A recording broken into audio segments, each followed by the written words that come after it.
We have our champions. Plus, so many puzzles. My brain hurts just watching. Some deliciously disgusting food. One team catches a massive break. TJ's final proves too much for one challenger. And we ask the all-important question, which one of those dudes farted by the fire? It's the All-Stars 2 Episode 10 recap, the finale, coming up right now.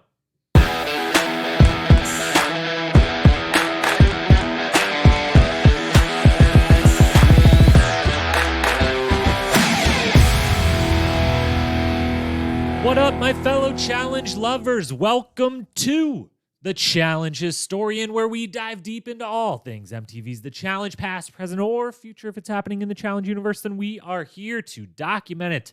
I am your host and dedicated Challenge Historian, Jacob Hollabaugh. Thank you so very much for being here with us today. On today's podcast, it's a bittersweet yet still wonderful day. We are talking all things All-Stars 2, Episode 10, the final, which means that's the bittersweet part. It's officially over, I'm guessing we're not going to be seeing a reunion episode of any kind for this wonderful season of All-Stars 2. So we're talking Episode 10, the final, the finale. It's over. We've got us some champions. Janae and MJ, congratulations to you. Absolutely killed it. Got them that money, that title, that chip. A bunch to talk about from this final, and we are going to get into all of it here very, very soon. Before we do, quick programming note, we will be back next week to do our All-Stars 2 full season wrap-up. So today's pod is just about the final. Episode 10, the final, that's it. Next week, we'll do our season-long awards, discussions, more high-level stuff, and who knows, maybe even by that time we've gotten an All-Stars 3 trailer or release date or any more announcements on All-Stars 3 beyond the little teaser we get at the end of this. So maybe we got that to talk about. But that episode next week it's going to be on Wednesday, not Thursday, Wednesday, to line up with what will become our new kind of regular podcast day once again.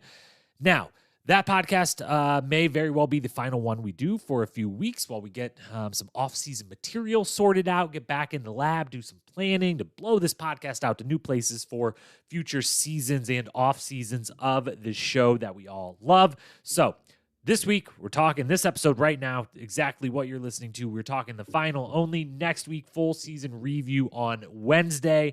Then after that, we will see and decide when that comes. That is the plan. As always, hit that follow, subscribe button so that you don't miss an episode whenever those episodes end up being. With that, let's dive on in. As always, as we've done all season long, we've got to start with our Cliffnotes recap of the entire final. So that is up first. Let's go. One final time for this season of All-Stars, we've got a Cliffnotes recap, everything that just went down in Episode 10, that entire action-packed final we just watched. Here's everything that happened as quickly as we can. 3, 2, 1, and we are off. We pick up exactly where we left off last week, which is leaving the arena, headed to the beach because TJ's final starts right freaking now. In a twist on typical final overnights, the 8 remaining challengers have to do their overnight first before the events of the following day. One partner can sleep in a hammock while the other must stand on a log by the fire. The women step up and do the standing first, and they do so through a heavy rain. Eventually, the teams trade on and off all night long until TJ comes back to kick things off the next morning. Phase 1 of 2 begins. The teams have to run down a path to the nucleus, aka a home base of sorts. From there, they have 3 challenges to complete in any order that they like. Each challenge requires running down a different colored marked path and solving some sort of puzzle back in the nucleus. Nehemiah and Melinda make an early wrong turn, puts them well behind everyone else, while the other 3 teams take off on their first puzzle. There's some bike path warfare. Melinda twists an ankle real bad. Darrell and Janelle make a wrong turn mistake of their own, and things all together are looking fairly even across the board through the first puzzle or so. Eventually, though, Nehemiah and Melinda start to work really fast. Darrell and Janelle solve one of the puzzles in a single trip, which is absolutely insane. And those 2 teams finish Phase 1 within a minute or 2 of each other. Very impressive, leaving Janae and MJ and Ayanna and Tech to battle for the final spot in Phase 2. They're both on the last of their 3 puzzles. They're both thinking about quitting, and then TJ's final proves too much a beast for Ayanna, who bows out, allowing Janae and MJ through to Phase 2 without technically completing their final puzzle. Phase 2 then starts as it's getting dark out. They've got to eat a plate of Mexican food with a side of bugs and blood before racing down a runway to a big math decoder puzzle. Once they think they know their numbers, run back down the runway to their safe, try to open it. First team to open the safe, transport the money inside, back down that runway one final time to the airplane. They win the $500,000 prize. MJ does by far the most throwing up en route to he and Janae taking off first from the eating station, but the other two teams are not far behind. Everyone works through the math problems. They think they have their answer. They take back off to their safes in the same order. MJ, Janae, Janelle, Darrell just behind, Melinda, Nehemiah just behind them. It's anyone's race. All three teams have a chance to open their safe, give it a try, but it's Janae who's the first to see the directions literally right next to them and figure out how to correctly open the safe. She and MJ pull the money out, run down to the plane, meet TJ, and win this season of All Stars 2. Whew. All right. So that is everything that happened. Now let's rewind back to the start and discuss it all with the storylines of the episode. Storylines time, and obviously we're talking the final episode. We're talking just the final, so it's kind of all one. The storyline of the episode is that they run the final, of course. Silly me, but we're gonna break it up. We're gonna talk first about the final itself, and actually the actual what the final was, and then we will go through each team in reverse order of finish and talk about each of them individually here, and that'll be how we kind of break out the different storylines from the one overarching theme of the episode, which is what happened in the episode, which is that they ran a final. So let's talk about that final itself. We'll go phase by phase here. Overall, I would probably give this final we're grading, on an all-stars final here versus an actual one. But even compared to actual ones, I really, really loved the final for what it was. I thought this was a really good, they've slowly, the all-stars, with the first two seasons, there's been, a lot of speculation and wondering and clearly some tinkering and maneuvering by the production staff of what does this show look like, competitively and physically in games and finals and eliminations and whatnot compared to the flagship. And, how does that then, we've talked a lot on this podcast, how does this show influence the flagship one and vice versa? And the flagship one has certainly toned it down a touch, maybe like 10 to 15%, maybe even more, like 20% in the last couple of seasons with the finals. I think things went so badly on the Total Madness final, so much that we didn't see, literally didn't see on the show, half of the final that was actually ran, and other, difficulties behind the scenes and everything. And I think they've slowly but surely dialed those back just a tiny bit, to make them a little bit more doable and a little bit less life-threatening. And I think so far, All-Stars 1 and now All-Stars 2, they've found a really good spot with the difficulty level of the final and the length of the final and what they actually have to do. And I loved this one. I thought this was pitch perfect from a difficulty standpoint, from a athletic requirement standpoint, from a mental requirement standpoint, and everything about it. And I actually would say not just for All-Stars, I feel like if you did this exact final in the flagship and you just maybe made the running paths twice as long. I don't know how long they were here. My guess, because of how many trips they all had to do and the length of time it took them, I'm guessing those paths from the nucleus, to the three different puzzles was maybe a half mile each. So they were doing a mile round trip every time, maybe even a touch less than that, maybe 0.8 of a mile round trip. Who knows? Maybe it was a lot longer, and I'm not giving them full credit for what they just went through. But if you just double the length of those to make it a little harder, I would love the flagship to be this style, basically one day, which brings us to the overnight. The overnight is first. Instead of a 2-day final, in the overnight in the middle, they just say, nope, we're doing the overnight first. This thing basically starts at 10 p.m. one night and finishes at 10 p.m. the next night. It's basically a 24-hour type of thing, which I think I don't know what time it gets dark in Cancun a few months ago, but they finished, right after it got dark. So it's like a 20-hour final, an 18-hour final. I think that's absolutely perfect, both for this show and for the flagship, for the whole challenge in general. But let's walk through each phase. The final, the overnight first, absolutely love that for the reasons we just said. doing it first. I like that they still have to do it. I think the sleep deprivation part of this, as MJ points out in that, makes all of these puzzles so much harder, and we forget as you're watching, or I shouldn't always say that to you, the other fans out there. I personally forget it as we're watching anytime they slip up anything that seems kind of easier at the very, very end of this, where they get to the weird math equations, and I look at the board and I'm like, oh, that's like, I'm not that confused at all. This means there counts as this is this. Like, I would nail this so fast. And then I remember I just had breakfast and I'm sitting watching this, fully energized and vitalized and everything. And they have been awake for the better part of 20 hours and have, run and biked miles and miles and miles and solved all these other puzzles. And the only thing they've eaten is some bugs and blood.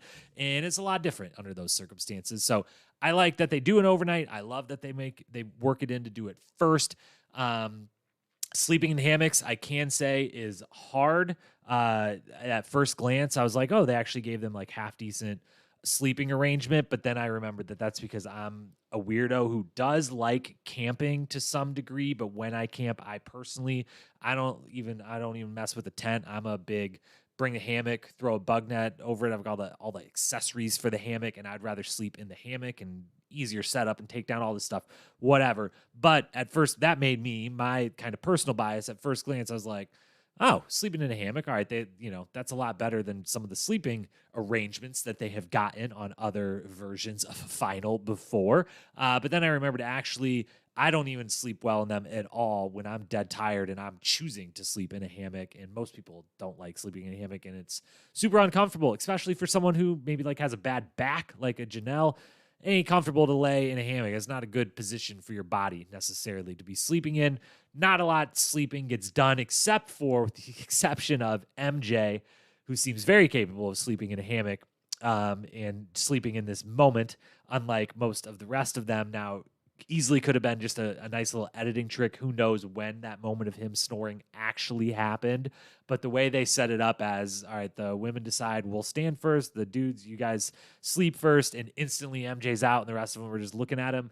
I doubt it actually that was the exact moment that was happening, but regardless, he seemed to get at least a few minutes, maybe an hour, something in there of real sleep. No one else seems to have really like slept almost any. They do the overnight first. That's good. Then phase one. Phase one, they use the base setup. Love this. Think this is the best version of doing these finals instead of one elongated thing where, the teams end up being separated, never seeing each other. I love when there's a home base and you go to that and then you can leave for a little bit, but you come back. So everyone, even if it's a blowout, everyone's always physically near each other and can interact, or, even if one team's way ahead, there can be chicanery, like with the bike situation where, like, I'm trying to pass you. You're so far behind us, but, like, now you're slowing me up, and this other team that's close to me is over on this other puzzle. I love all that. So love having the home base. Hilarious that another moment where All-Stars starting to do some random shit that looks like the stuff people don't love about the flagship. Why do we got to call it the nucleus? What the fuck's that? What are we calling it that for? For just to do it, I guess. But whatever. Then the three puzzles that are part of phase one, in order, or I guess not in order, they're in whatever order the people want.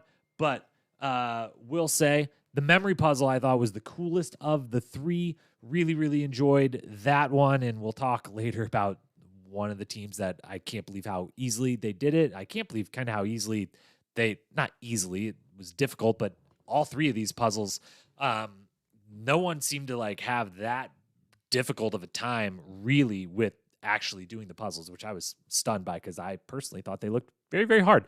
But I loved the memory puzzle. I loved the setup of it. If the first time you make a mistake, you have to run back.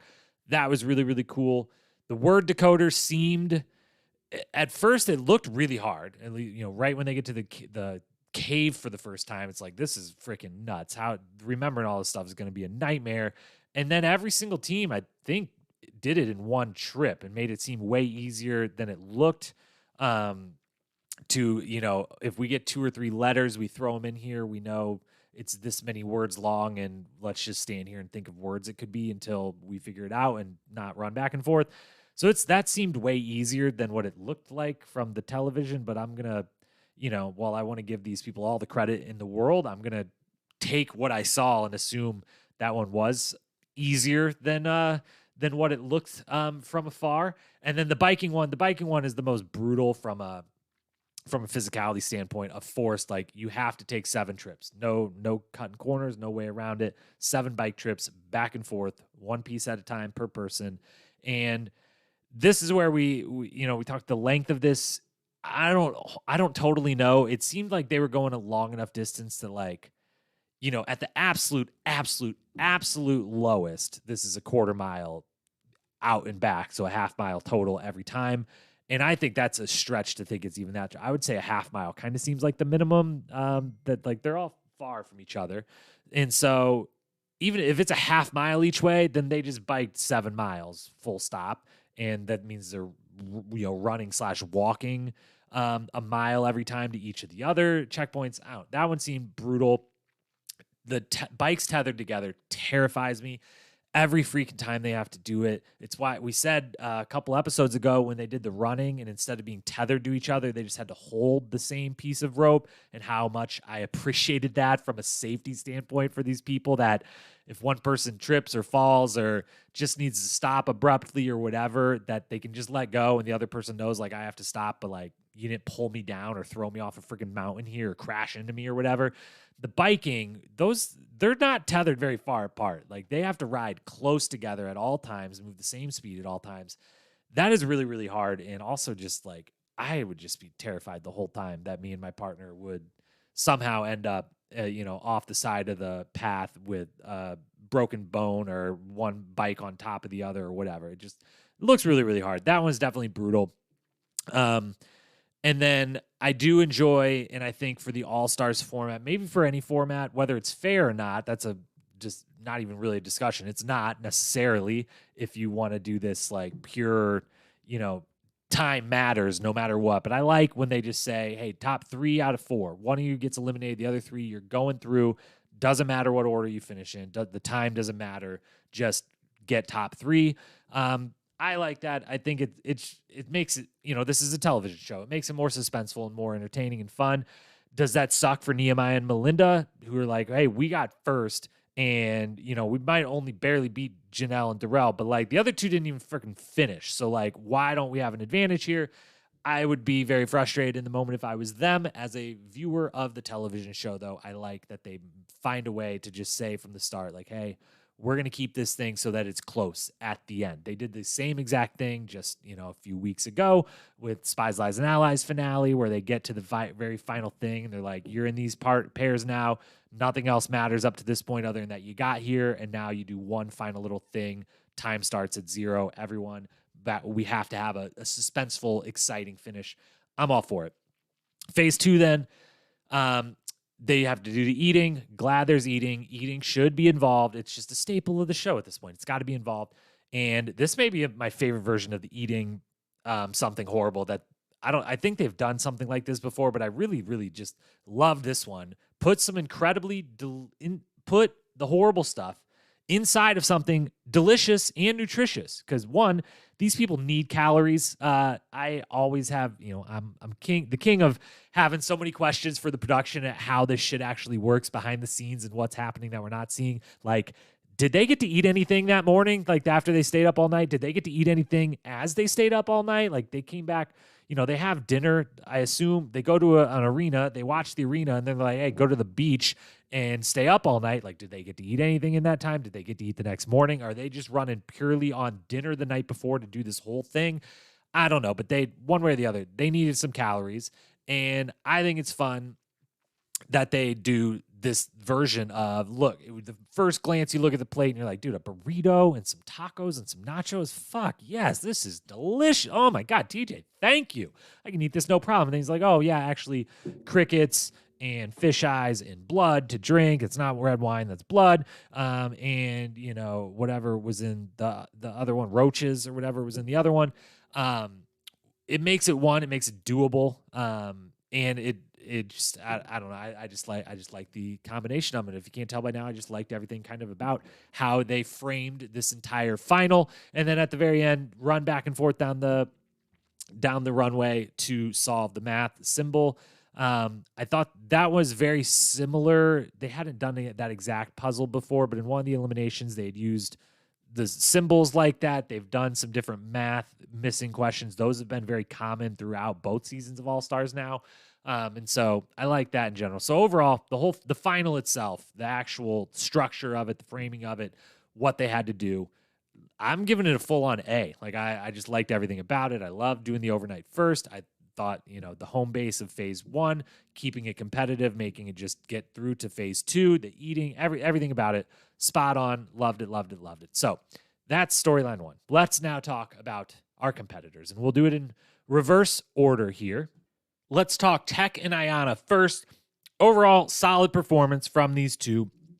We did our predictions from last week, which we'll wrap up at the very end, were actually, for the first time all season, good predictions by us. We thought they would get 4th place. They did get 4th place, but they put up a real good performance along the way, and very interesting finish for them. Before Ayanna quits, Tech kind of quits first, not quits overall, but quits the cave mission. They get to the cave.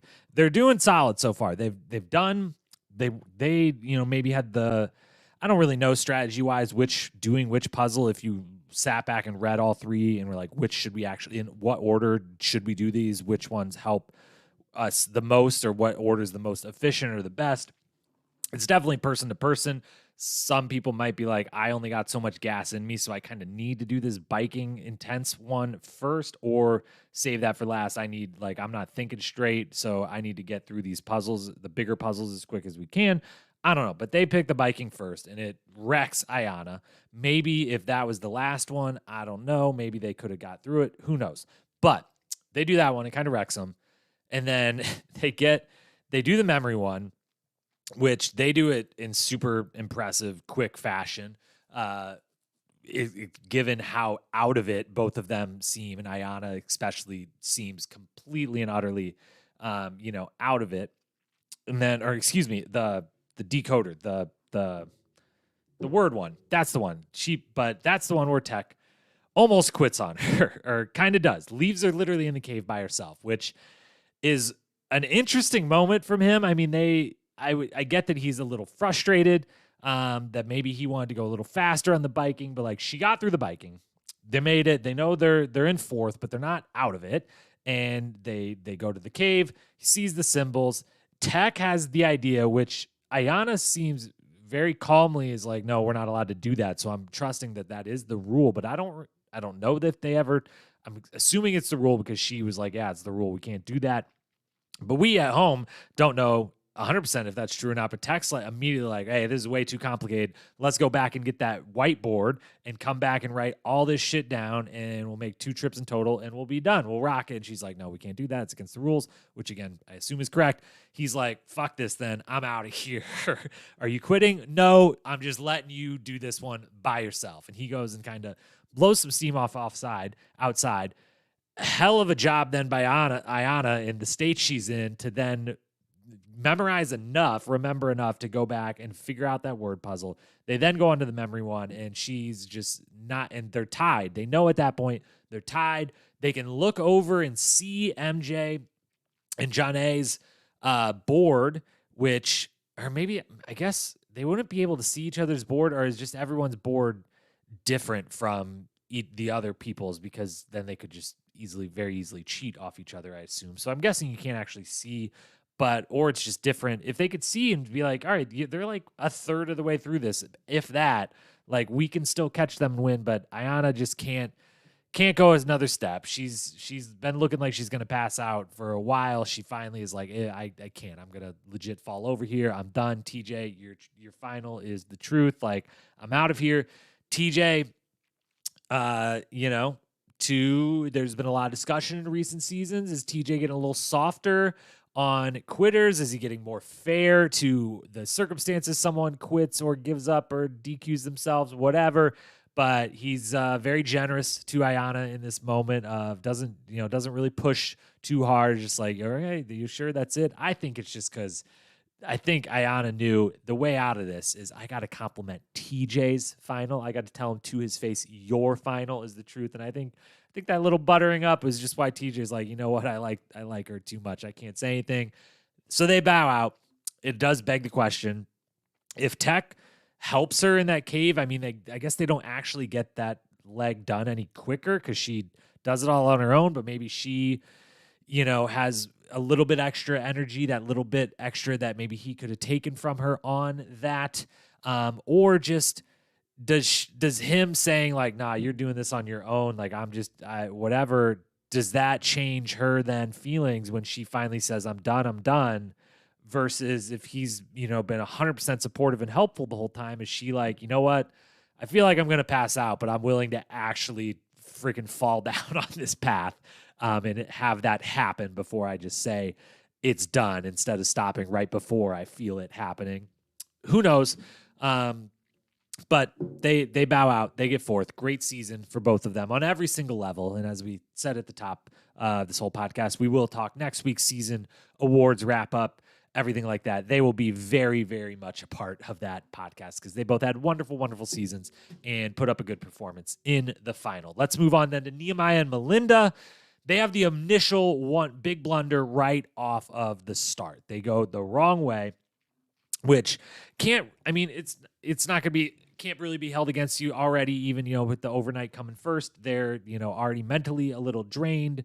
And it doesn't end up mattering. They end up getting first in the phase one anyways, but should be said, in those circumstances, unless you are just 100% certain that you're right and everyone else is wrong, if you start down a path that no one else is going on, just go back, follow the other people. Like, that was the confusing part to me, is it didn't seem like they were in first and then, went down the wrong path and everyone else like got to that fork. We've seen that happen a couple times in challenges before, in finals before, where like the first place team goes the wrong direction and then the second place team gets there and is like, I see them way over there, but I'm pretty confident the path goes this way. And they decide like, no, we're certain we're right.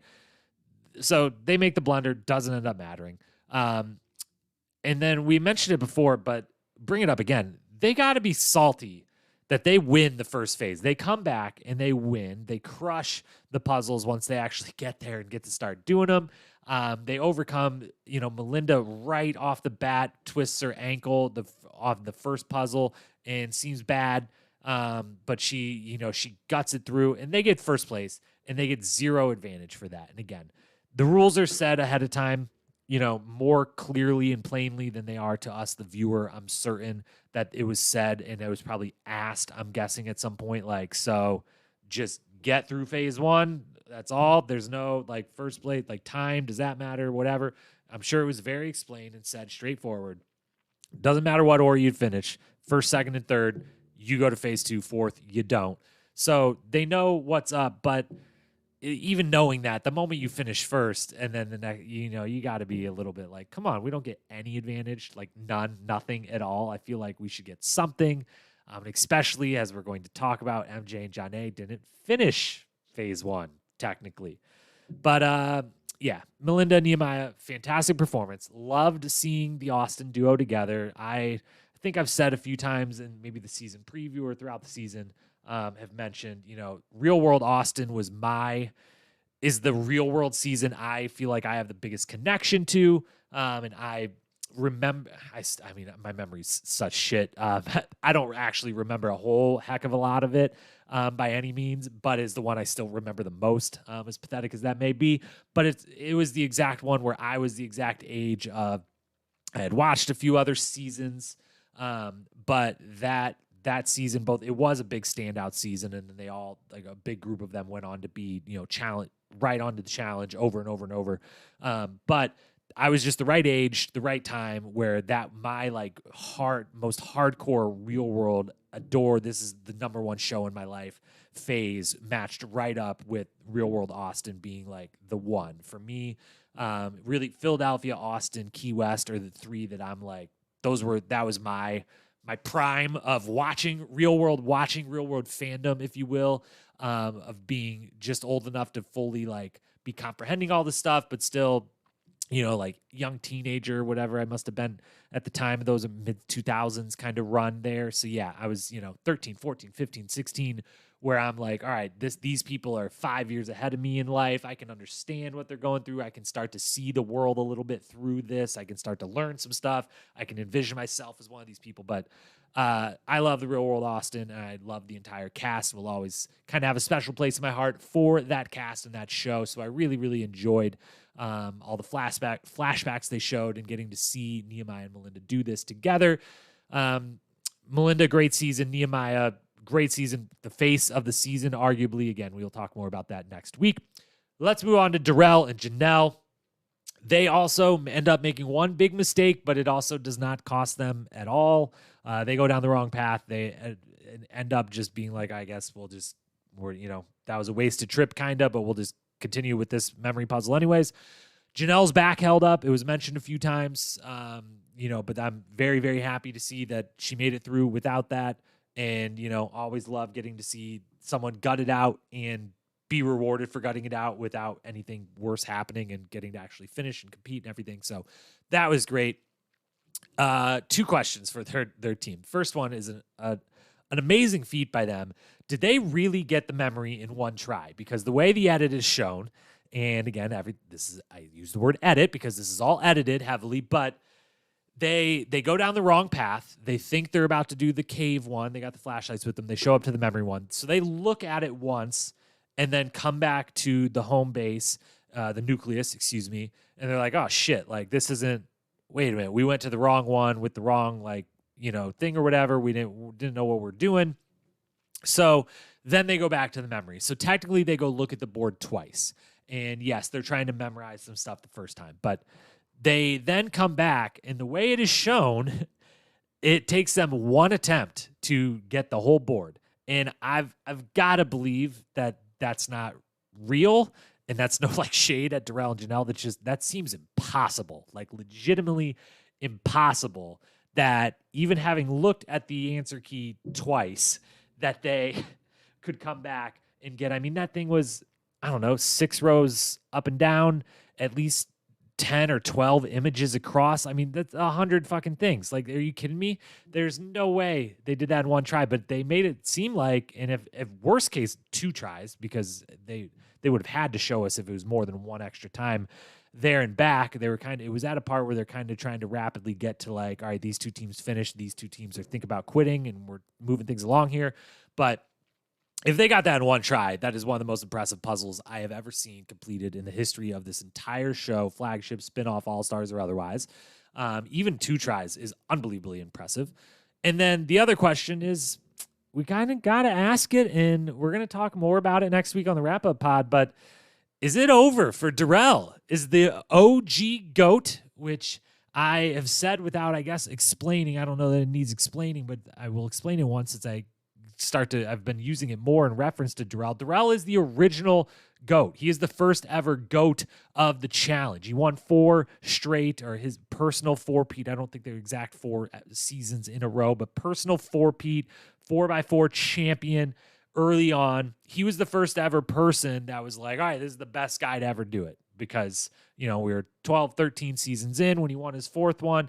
And it was like, all right, he's the first GOAT. So while he's no longer the GOAT, Bananas, CT, whoever else you want to talk about, plenty of other names to bring up, Landon, Jordan, to name a few. But he's still the OG GOAT. He was the first ever GOAT in my estimation. And I think it's just kind of an objective fact.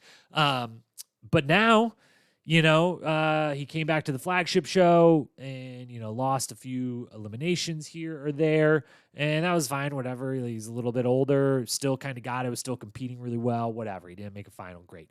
But then All-Stars, 2 times now, he's made the final, got 2nd place, called a tie for 2nd place on this one, whatever. But, it's coming up just that bit short. And I just was so confident once he made this final. I was like, they're going to win this. He got 2nd last time. That ain't happening again.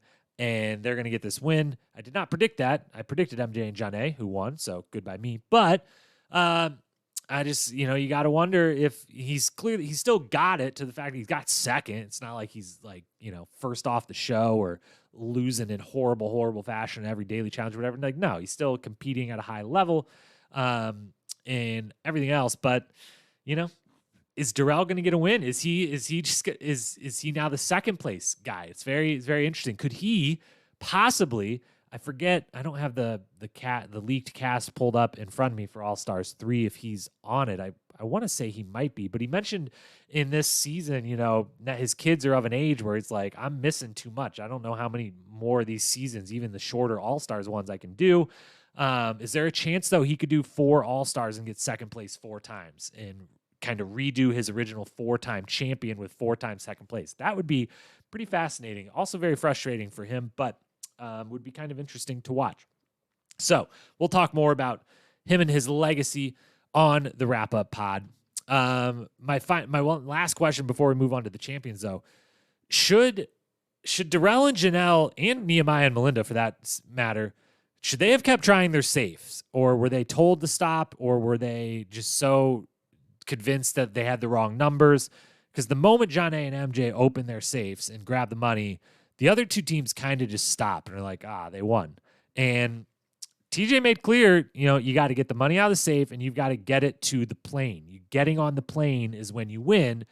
And, they were actively trying to open the safe. They actually had numbers they were doing, and they seemed to not get the whole, it's a regular combo lock. You got to do 3 times to the right number, 2 times to the left number, 1 time to the right. You got to do the regular combo lock, which is what John A and MJ figured out from the directions, standing right next to them first, that got him. But it's a pretty long run down that runway. Like, you can make up a 10-second gap if you're faster. Should they have kept? I don't know. I feel like if it was me, I would at least, or somewhere in me, the most competitive, bit of my brain would have kicked in and been like, yeah, but you got to clearly be in second place when they win here. So, like, open the damn safe.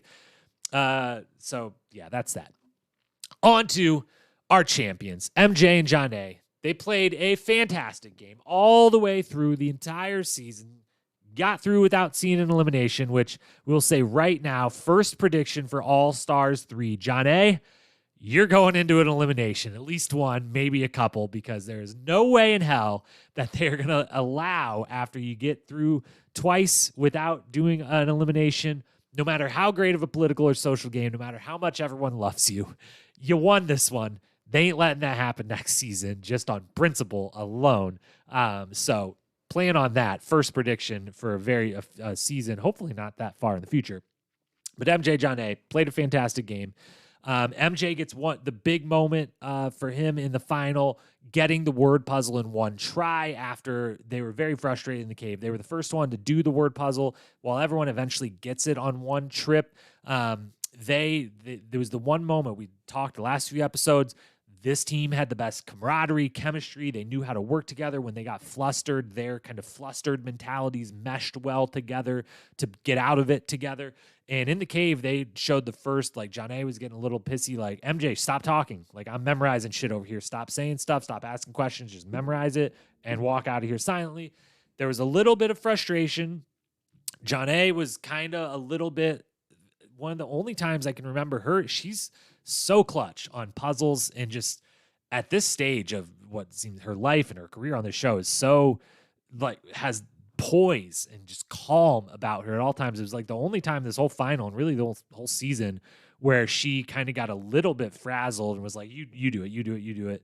And big moment for MJ to pull the word puzzle out and keep that momentum going for them. And then the two things to really talk about here, because we can talk about their full season again next week, but they won more or less because they ate the fastest. It really came down to that. Once they got through to the second phase, which we'll touch on in a moment here of them getting through to the second phase, but they ate the fastest, and should say, Jeanne, shout out. I think she was the first person done eating. They were the first team done, and Jeanne was done before MJ. I think maybe Darrell might have possibly been the first done. but it's tough to say. And anyway, across the board, 6 people, Janae possibly first, if not first, barely second to Darrell, who's eaten as much as anyone's probably eaten in the history of the show, are well up there. She's first done. MJ has an incredible moment of eating, of just the puking, the look on his face of just pure freaking determination and utter disgust with himself and what's happening, but like he has to keep going. And Janae putting up with the fact that normally when your partner, you expect your partner, it's an eating thing, everyone's going to do some throwing up.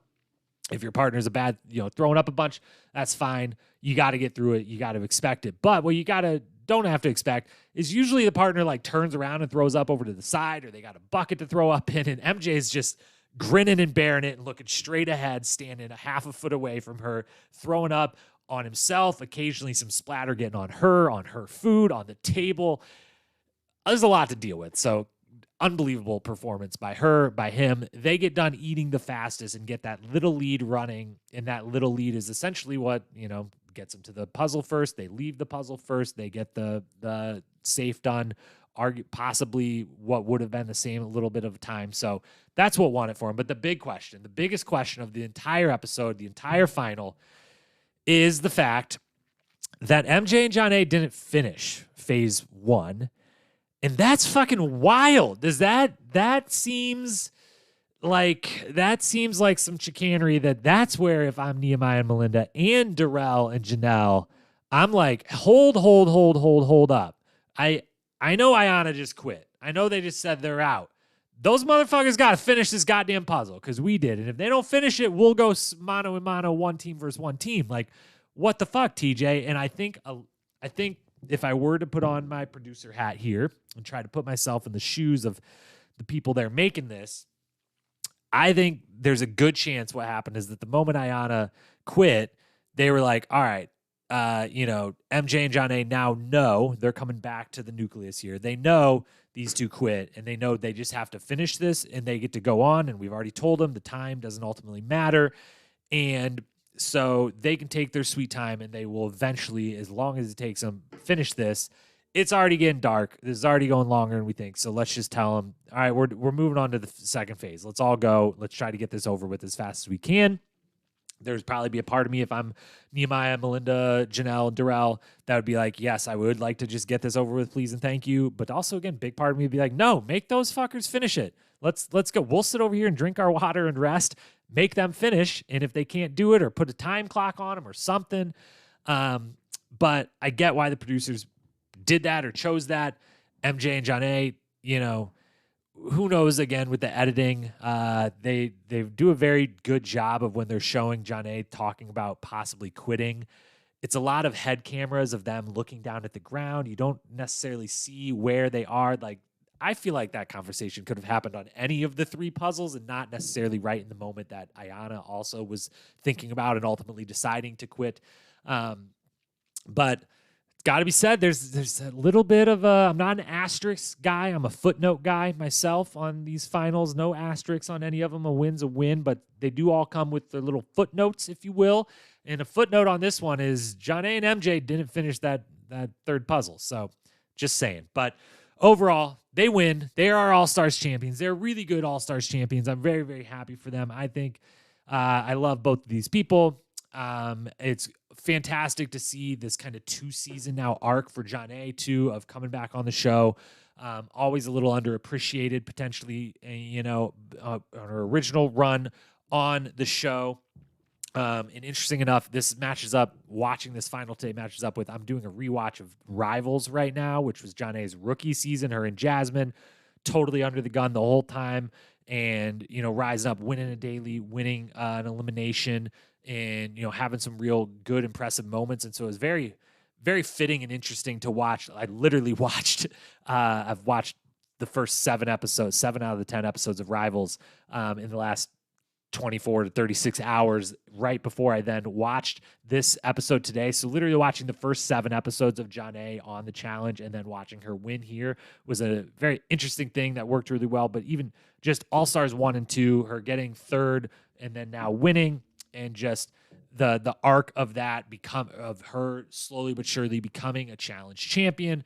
Loved. And again, the poise and the calmness and how just intelligent, the social political game, all of it to go along with really holding her end on the physical side as well and doing really, really well across the athletic portions. All around awesome and a deserved champion, a worthy champion, a satisfying champion. As we've talked about, I think last week on the show, or no, I guess it was when on the Spies, Lies, and Allies wrap up, we talked about the satisfying champion and that idea being brought up by Alan Aguirre over on his medium.com blogs that he does of, a champion being satisfying, someone we want to see win, deserved win, or the arc paying off, whatever it is. She's a very satisfying champion for this, as I think MJ is as well. He wasn't as much of a face of this season, but he was present all the way through. He's a great time. As I mentioned earlier, the Philadelphia, Austin, Key West is kind of my sweet spot of real world appreciation. So MJ and Landon especially have always been two big favorites of mine from that show and their time on the challenge. So love seeing him get a win. He just seems like an amazing guy and totally deserved and a wonderful champion as well. Final person to touch on then is, of course, TJ. Very quickly, just got to say, he killed it, of course. Just absolutely killed it as usual. Another fantastic season, another fantastic final put on by TJ and TJ alone. And clearly, very clearly, that was his plane at the end, right? That's just TJ's, how they get TJ around to this while the other people, travel in their buses and their big planes and whatever. TJ's got his own little personal jet setter. So found it very fun that just for the hell of it, they made John A. and MJ be like, you got to run and get on the plane. Similar to when, the end of a lot of recent seasons, they'll be, you got to swim out to the boat, that yacht out there. That's TJ's yacht. He'll be chilling on it. That's where that ends. Loved that. Love TJ. Killed it as always. That is all of our storylines. Let's move in. We are going to hand out some awards for this final episode. We're going to hand out, we got all 4 awards to hand out. We're going to do it. So let's move in, hand out some hardware, and wrap up our discussion about this finale.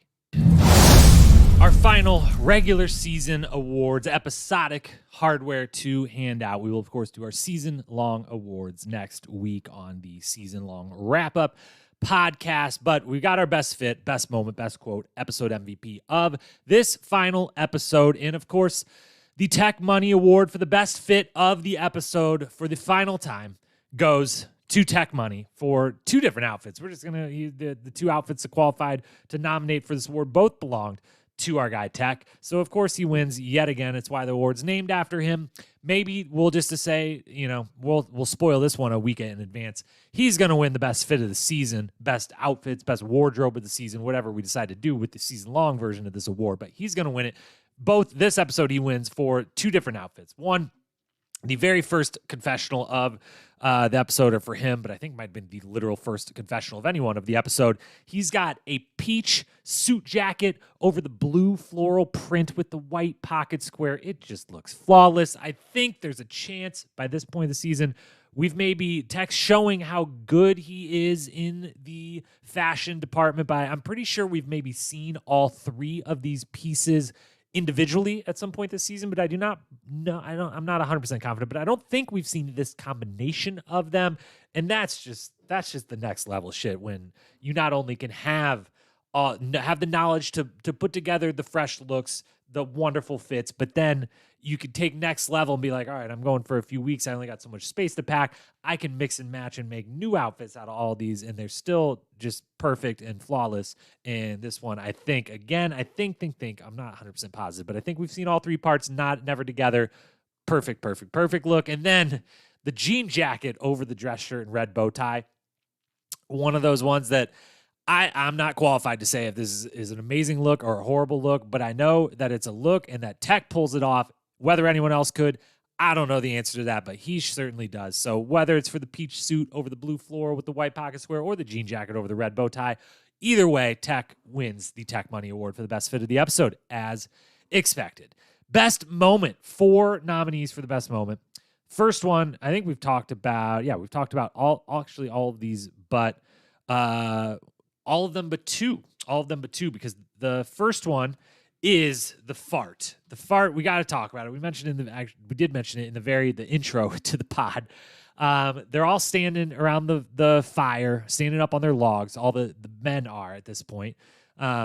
they've had a little bit of a rest or an attempted rest while the women take first run. Hats off to them again for taking the first shift standing on the log and also doing so in the pouring down rain. That looked miserable. But the men all get up there and they stand up and we hear a little fart in the background and Nehemiah makes a face and looks over Darrell, looks at MJ. They all have a little laugh about it.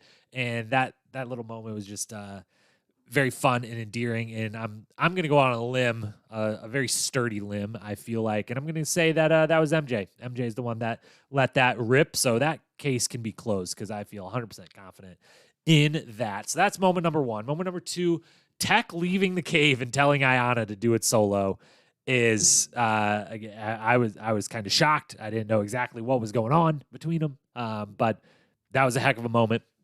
Janelle and Darrell doing the entire memory board in one try or seemingly in one try, that has got to be nominated for the moment of the episode because, again, if that's actually what happened and is true, holy shit, that's just incredible. Maybe I just suck at memory games. That very well could be. I don't know. Maybe I'm overstating how incredible it is, but I just can't believe that happened. Then fourth nominee, MJ eating, throwing up, the look of determination on his face, how red he was with his hair is just awesome in general, but with the red grimaced face with throw up and blood coming, not his blood, but the blood he was drinking coming out of his mouth and down his chin and beard, and it just all of that moment. There was like a 10-second after John had finished, they just like focused the camera on MJ. It just unbelievable. And then the final fifth nominee, and what I will say, the one we haven't said, but my favorite moment of the whole episode, that wins the best moment of the episode, is MJ and John running down the runway the final time with the money in hand to the plane. There is that's a good moment regardless of how they frame it and whatever, because they've won and you realize, oh my God, they won. MJ, John, I love them. They won. That's amazing. I like that they win. You're having all the thoughts of it rush through you, but they have a single car follow them down the runway. They did not light this runway very well, knowing they had to have known that this was going to finish in the dark, right? Did they think that the phase one was going to go faster than what it did? I don't know. It's an airplane runway. Don't they have lights that go down the whole thing? I don't know. The lighting was suspect, but it worked out because as those two run down the runway, they have the single car following them, illuminating them, and just that little moment of them running with the illumination behind them was just wonderful and perfect and really, really well done camera work, and was a great moment, and it wins the moment of the week. As for best quote, only two nominees. The final, usually by this is the episode where we get the least to work with in the quote department. People are a little more focused on, winning the final than they are of necessarily making the great TV at this point, and is a little, game heavy and stuff. So we don't always get the greatest quotes during the final. That's known, but we still get two solid, deserved nominees here. The first from MJ, right after having had to sleep or, not sleep, basically do the first full overnight, letting us know what type of shit that they are in for, what type of level they are at. So let's hear MJ with that. This is unprecedented to have sleep deprivation before the final even starts. My biggest concern right now is what's my brain going to be like tomorrow. A lot of this is going to come down to mental fortitude. This is next level. This is all-star shit. Very smart stuff from him too. Those are one of those quotes that almost all these people are good enough at television now and have done, especially in All Stars where they've had to have done multiple seasons of television before and had an impact. They all know, but this is one of those statements. As is our next nominee, Ayanna's. That is one of those where it's like, I know the moment I say this, they have to use it. Like when you say this is all star shit, they're like, yeah, they have to use it. It's just guarantee. I'm like. It's just one of those. It's how Johnny Bananas I think is kind of the king of this. While a lot of people are good at it, a lot of people do it, but he knows the most famous example being potentially all's fair in love, war, and challenges. He's like, oh, obviously they have to use that, and they have to use that the freaking title of the season or whatever. So one of those from MJ, as is Ayanna. Quote number two, nominee number two. When she decides she's got to hang it up, we mentioned it before, she butters up TJ a little bit to make sure he takes it easy on her, letting him know that she's on the brink. She's on the brink of falling over, and that his final got to her. Let's hear that from her. Ayanna, how you feeling? Your final is the truth, TJ. But if I go one more step, I feel like my toes gonna fall off. This is a wrap, huh? It's a wrap for Mac. All right, well, take care of yourself, Ayanna. This ends your time here on All Stars. I just can't imagine how happy TJ was in that moment to be like, dude, yes. Everyone, they already think I'm like the single person that puts all this together. I'm the only producer that have convinced everyone this is my final. I've branded it my final. And now we're all the way at the length of someone telling me your final is the truth, TJ. He's got to love it. I'm going to give the best quote of the week to MJ. Mostly because, he won the whole thing, so we want to give him as many awards as possible. So, and I think Ayanna has possibly won this award a time or two anyway, so we're a little egalitarian here about that. So MJ best quote and the episode MVP. Honestly, if I could say all 8 people get it, or 9 people, throw TJ even in there, I would, but you can't do that. So I'm going to say the MVP of this episode is John A. John A and MJ, maybe they could split it, but no, John A gets it. She's the MVP of the episode. She gets the win. She has some good moments throughout, some really great moments throughout, both, just her interactions with MJ, her performance, everything. And so if I've got to give it to someone, although everyone deserves a big round of applause and some votes for the MVP of the episode because they did great in the final, John A is your winner. With that, that's all of our hardware. Obviously, the season's over. So normally we would move into our predictions for the rest of the season. We ain't got to do that, and we're also not going to recap all of them because the ones we had made before and during the season, because we did that last week, and we did hella bad. Didn't do so good on all of them. But the one we did do is last week, we did make our specific predictions for the finals, and we nailed that shit. We said MJ and John A would win. Got it. Said Nehemiah and Melinda would get second. Technically tied with Darrell and Janelle, but also they got through phase 1 first. So if you're going to do a tiebreaker, maybe they win it. So they got second. Darrell and Janelle third or second, however you want to look at it. We said that, and we said Tech and Ayanna would get fourth. The only thing we got wrong is we said Tech and Ayanna would get fourth, but they would finish. And sadly, they did not quite finish. So we got like 90% on our finale predictions. But that is that. That is really everything we've got to talk about for this particular episode. For the final time, I will state again, next week on Wednesday, not Thursday, Wednesday, sometime probably it'll be out midday. We're going to record on Wednesday, so it'll be out midday, early afternoon. We are going to do our season-long wrap-up and look back not just at this final, but all 10 episodes. We're going to do some awards. We're going to give performance grades for all the cast members, every single one of them. We're going to talk a little bit kind of state of the challenge type of discussion of where is All-Stars at, where is the challenge at, can we expect, what do we like, dislike, everything about the whole season. Head back up in TJ's private plane to 30,000 feet to view this thing and look at it and discuss this season 1 final time. So next Wednesday, season wrap-up and awards. Until then, make sure, again, hit that follow, subscribe button wherever you are listening. If you're listening on Spotify, that ratings button is a new button there that I think everyone has at this point. So go ahead and hit that 5-star rating if you don't mind. That would be very, very welcome and helpful and wonderful of you to do. We will be back next week to talk to you then. I hope you have a wonderful weekend. Until then, we will talk to you next Wednesday. Till then, peace.